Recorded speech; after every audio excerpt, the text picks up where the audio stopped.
Welcome to Neon Cobra. Let's kick into it.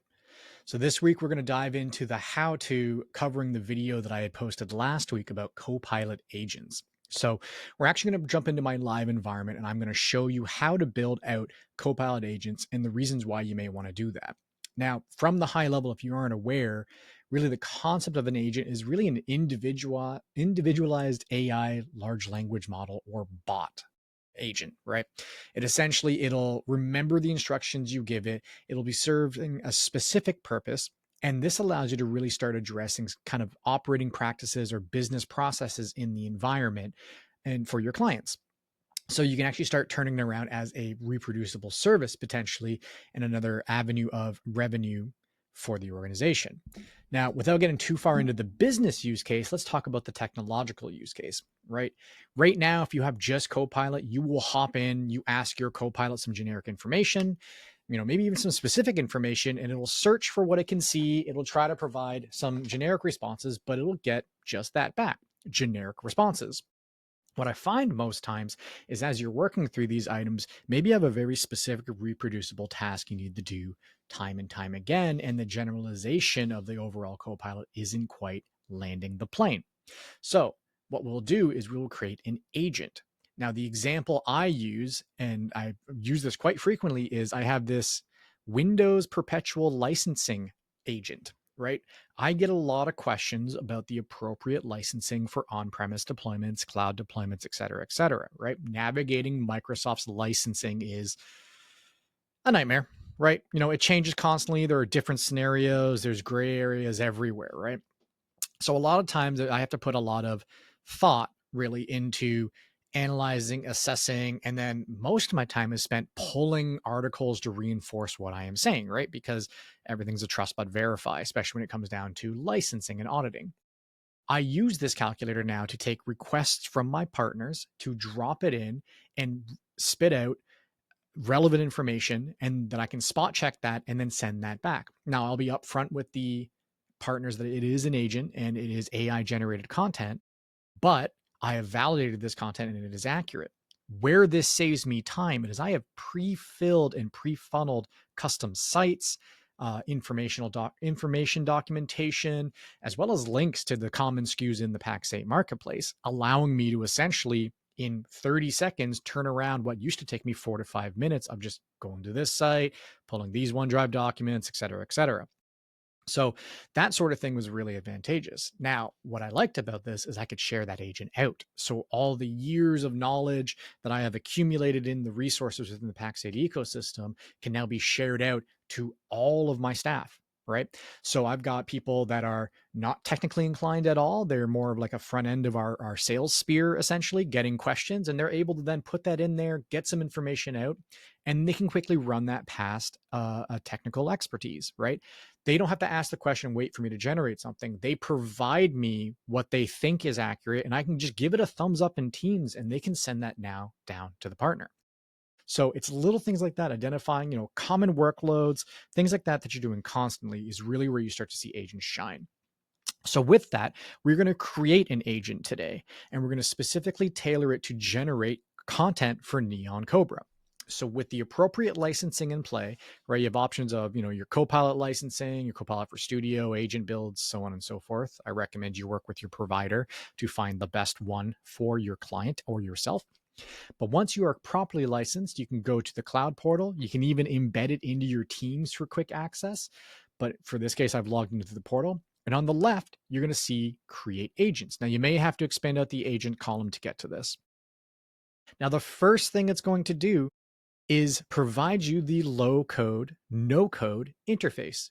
Essentially, everything here is going to be done in English, right? I don't have to learn Python. I don't have to go through some sort of design and dev course. I talk to my agent.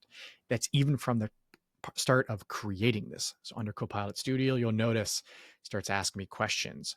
What do we want it to do?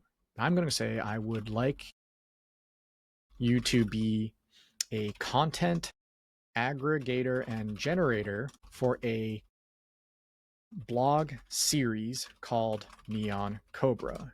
It will focus on creating 2-minute flash videos on the most relevant Azure and AI content for managed service spelling helps providers focused on the SMB SMC space. Now, you know what? I'm going to leave the typos in there for this because I want to show you it doesn't have to be perfect, right? That's one thing. If you've been working with ChatGPT, Copilot, it understands the error of human ways. It can read past the THE. It can the camel case, everything that's going on. It knows what's happening. So right out the door, you'll notice a couple of things happen. It has responded. My agent is now set up to aggregate and generate content.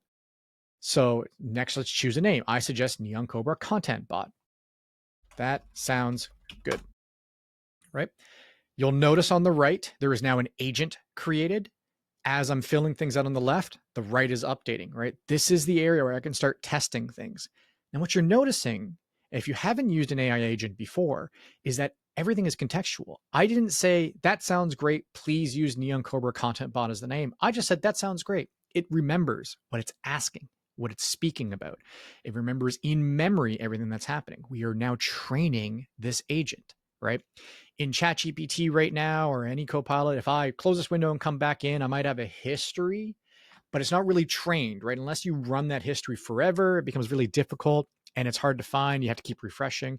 Agents are persistent, right? They will remember this. They can be tweaked. They can be modified.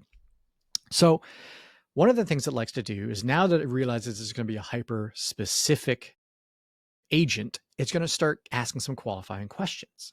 It's going to say, now let's refine what the agent will do. Could you share more details about the specific tasks or actions you want the Neon Cobra content bot to perform? For suggestions, or for example, should it curate trending topics, generate video scripts, or suggest videos? I would like it to search for trending topics and provide a quick summary of what we could cover in a 2-minute video. And it's now going to tweak the agent. It is going to add some specific constraints and rules in here. So this is one way you can go about it, right? You can continue to talk and continue to iterate. And it's going to say, okay, I've got everything in there. Now, do you have any specific content sources you want to add to this? So in previous iterations of Copilot, you just, a lot of times, and even like ChatGPT would say like, this content is based on like June 2024. It's trailing couple of months. We now have the ability to actually input knowledge sources, live knowledge sources, whether it's internal, external, publicly facing, into this system. So I will say, yes, I would like learn.microsoft.com, and it's going to inject that as a content. I can maybe put some popular news sites, some blogs, some even YouTube, right? And the idea is you can train it off of this information as long as it is publicly facing, right? Paywalls and aggregator stuff will kind of, stop it dead. But at this point, if you're building it for your internal organization, you can reference SharePoint libraries, document libraries, your mailbox, Teams messages, everything like that becomes accessible. So we've got this set up. Now it is ready to go. So I could just start asking it questions right now.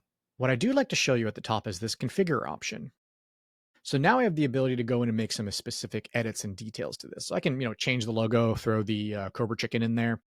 I can change the name. You've got a descriptor, now instructions. You're going to notice some of these items are very persistent with what we've asked it to do, right? Aggregate the latest and most Azure AI content, yada, yada, yada. But as you scroll down, avoid tech jargon unless absolutely necessary and provide brief explanation for complex concepts. I didn't ask it to do that, right? It knows under context that it needs to be a 2-minute video. So I can't get deep into the weeds of what IT tech jargon is coming out of this, right? Focus on practical applications. It knows the MSP space is driven on outcomes. We don't have time to run R&D projects on an internal enterprise infrastructure. We've got to go in, deliver value, move to the next ticket, move to the next project, right? It picks up context, which is really, really cool, right? Maintain a consistent tone and stay aligned with the Neon Cobra brand. This is interesting because the last time I ran this demo, it didn't do that, but it knows because I called it and asked about the Neon Cobra based videos. Now it doesn't necessarily know what Neon Cobra brand is, but this is where the knowledge section comes into. I can drop my YouTube channel, my written documents, and everything like that in here and say, use this as the tone, use this as your reference point for how this should be presented. And it can start to adopt my voice, right?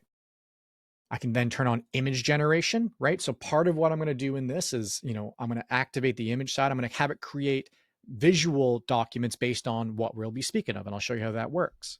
And finally, you'll notice this suggested prompts section, right? And you're going to notice that is showing up on here. And these are just things I can click on to actually generate information. So, if I don't want to say content outline, I could just remove the suggested prompt. And then once this is removed from here, it'll disappear from there. So now I have a functional agent. I can come in and say, look, what's the latest Azure news, right? It's going to do its aggregator. It's going to scrape. Oh, live demos. Always the best. Let's refresh this. New chat. And we'll say AI trends for MSPs. So while this is generating, it is going to search the Learn articles. It's going to do a generic web crawl as well. And it's going to pull some information. And then you'll notice top trends for managed service providers, especially relevant for SMB, SMC clients, right? Document intelligence and automations, adaptive compliance, PaaS with AI workloads. Would you like a 2-minute video subscribing or 2-minute script summarizing these trends? And I'll say, look, I'm interested in document intelligence and automation, right? The ability to pull in documents, do OCR. So I'll ask, can you do an outline for option 1 and create a photo image to be used on a YouTube video? So I'm asking it to do 2 things. I'm quite honestly interested in see how it handles this. Usually I've been doing things iteratively, asking one at a time. I may have to ask it to generate an image after. It might hop just to the image, but we'll see. Right? So it's going to create my general outline. So it's going to hook, right? It's giving you everything.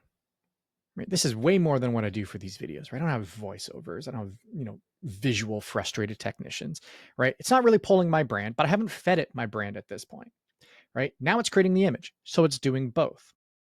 So this is really interesting, right? I've streamlined. I don't have to go through necessarily every news site, every news article, every Microsoft update, right? I could plug this into the Microsoft RSS feeds and essentially tell it, every time there's a new thing that comes out that might be of interest, bring it to the top for me when I ask, right?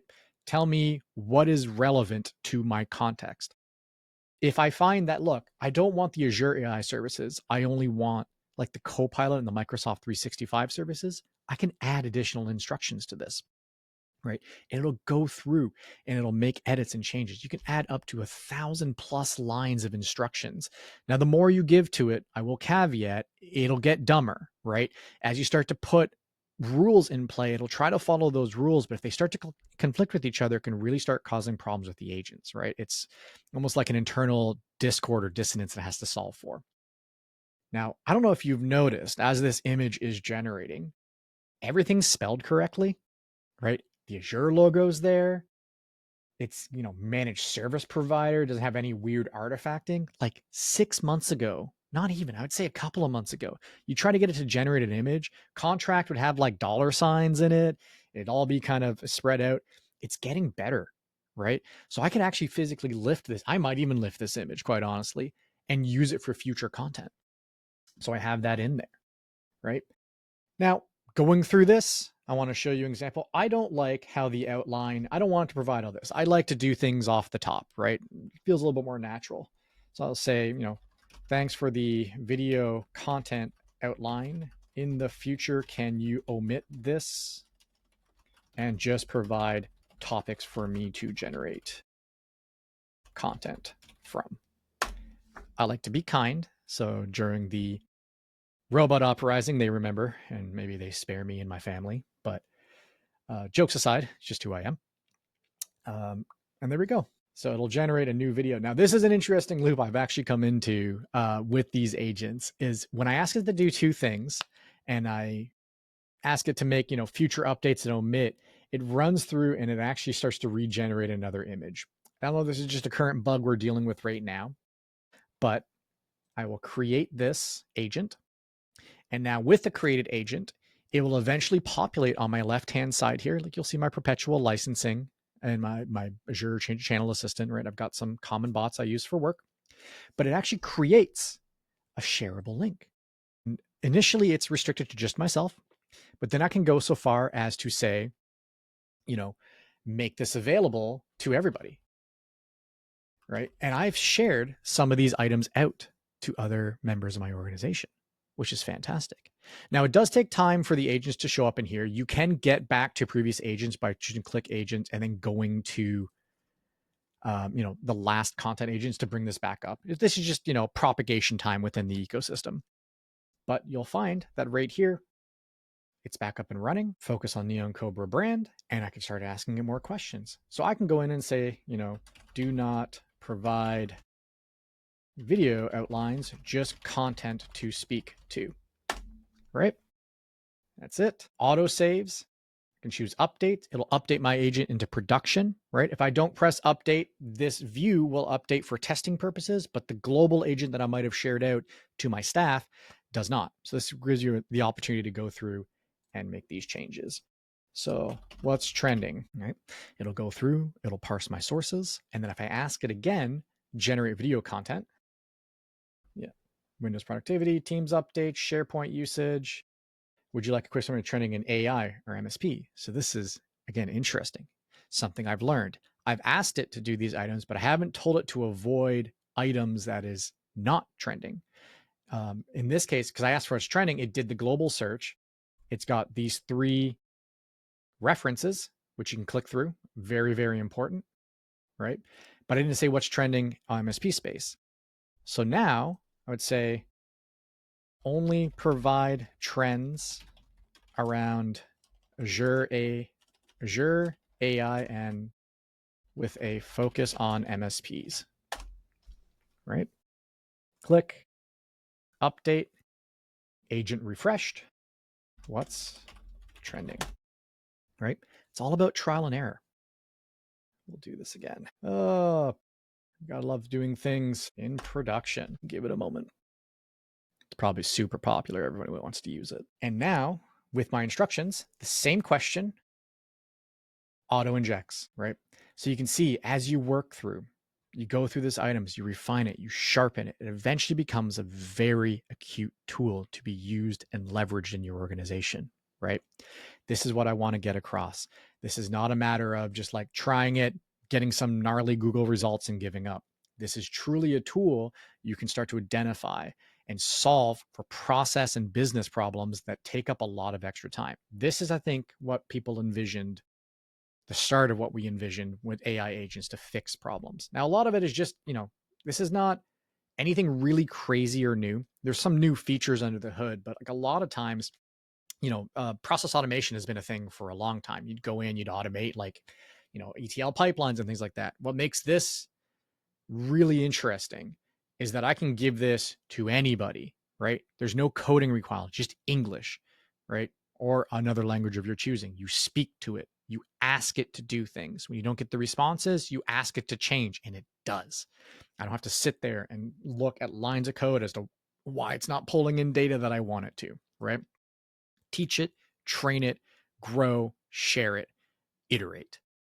Really fun stuff. At this point, it's just how creative can you get with this? This is the lowest form of adoption as far as how you can bring AI into your business, right? Like I said, if you haven't looked at this and you're still thinking Copilot from 2 years ago when it was released, it's a whole different ballgame now. So I'd love to hear what you're creating if you're working with this. I'd love to see how you approach this kind of stuff. Are you using other tools like N8N? Are you doing outside? You bringing in ChatGPT APIs using Azure OpenAI Foundry? Tell me what you're doing. I'd love to see this. And with that, catch you next time.